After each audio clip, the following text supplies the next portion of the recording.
Lah, Njur. niku klapa ngajeng niku gadane sinten? Wit klapa ngajeng niku sing wohe. Klapa sawit. Nggih. Kadang kula. Nyuwun sekantet ngoten. Oh, Mas. Ngeten nggih, Mas. Nggih. Ampun malih kok ming sak kantet.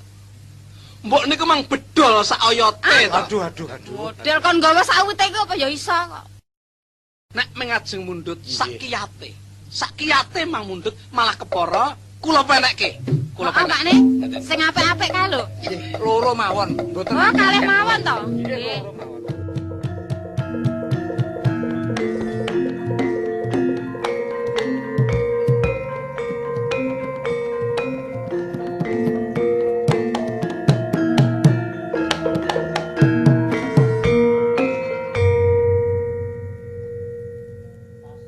Oh, digandeng kae lho Pakne. Ya.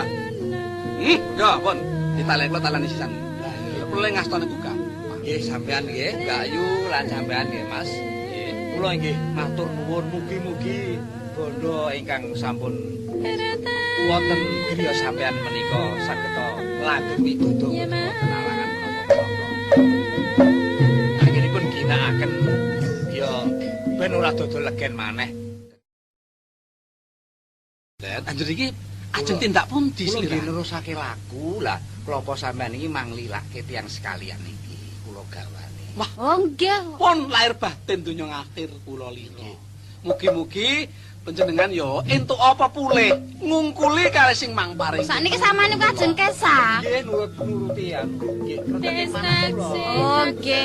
Derenge sugih. Nggih. Nggih kepareng-pareng. Nggih.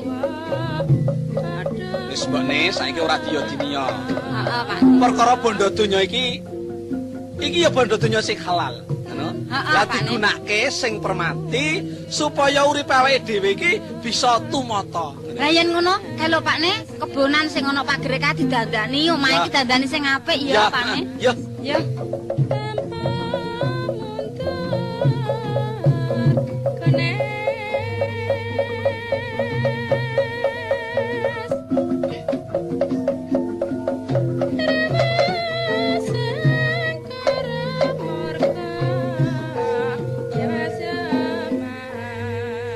Pancen percaya.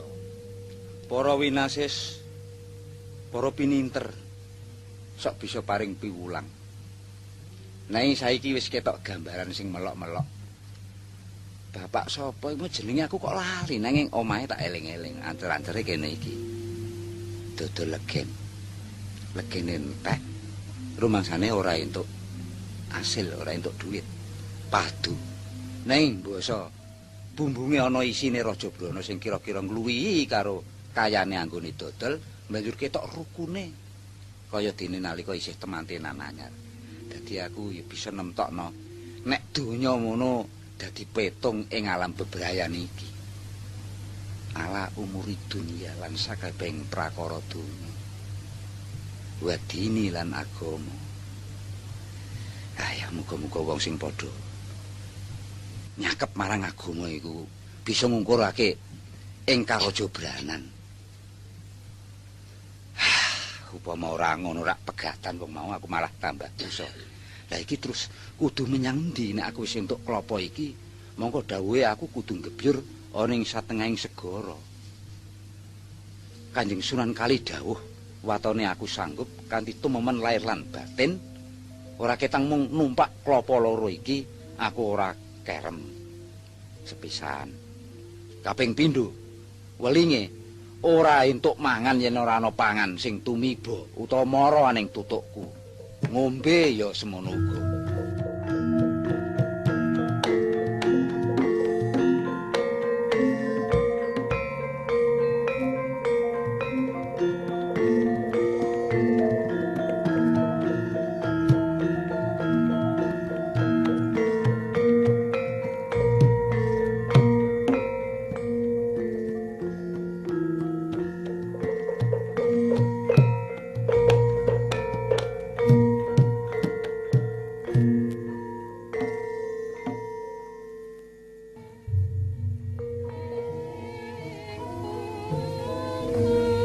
Segara iki jero apa ora?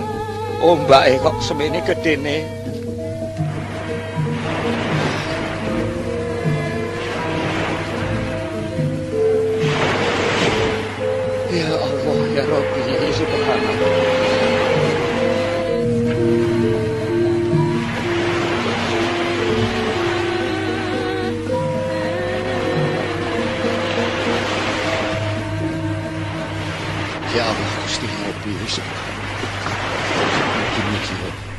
paring pitutur dhateng kula Guru Jangkung ingkang kedah nempuh bebentuning kula ayaning Guru Sewindulan itu.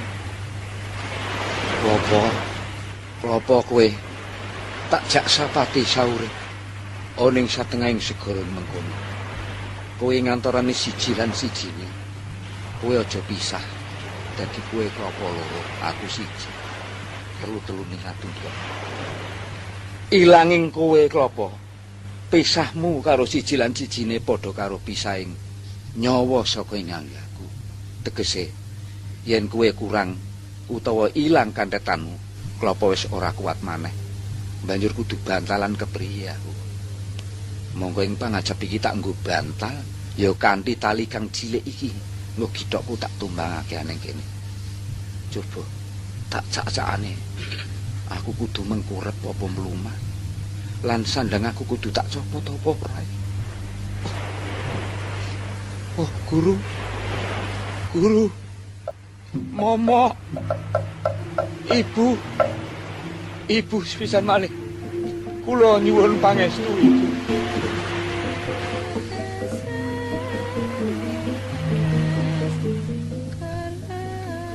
Aku tak njegur segara iki.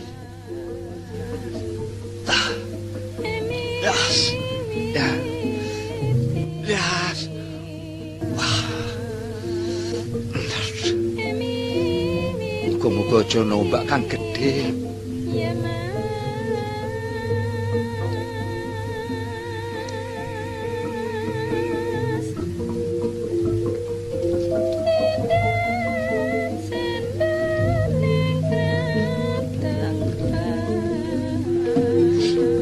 Suarane ngopo iki? Yen tak rungokake kaya swara tandha-tandha rawuh guru sejati. Iki saya kandel rasaning batinku. Yen guru sejati tansah anjangkung marang kaslametanku ing sakjroning segara. Saridin, kowe tak jangkung. Kowe tak jangkung. Oh, Guru! Jangkung. Guru! Jangkung. Guru! Jangkung. Guru!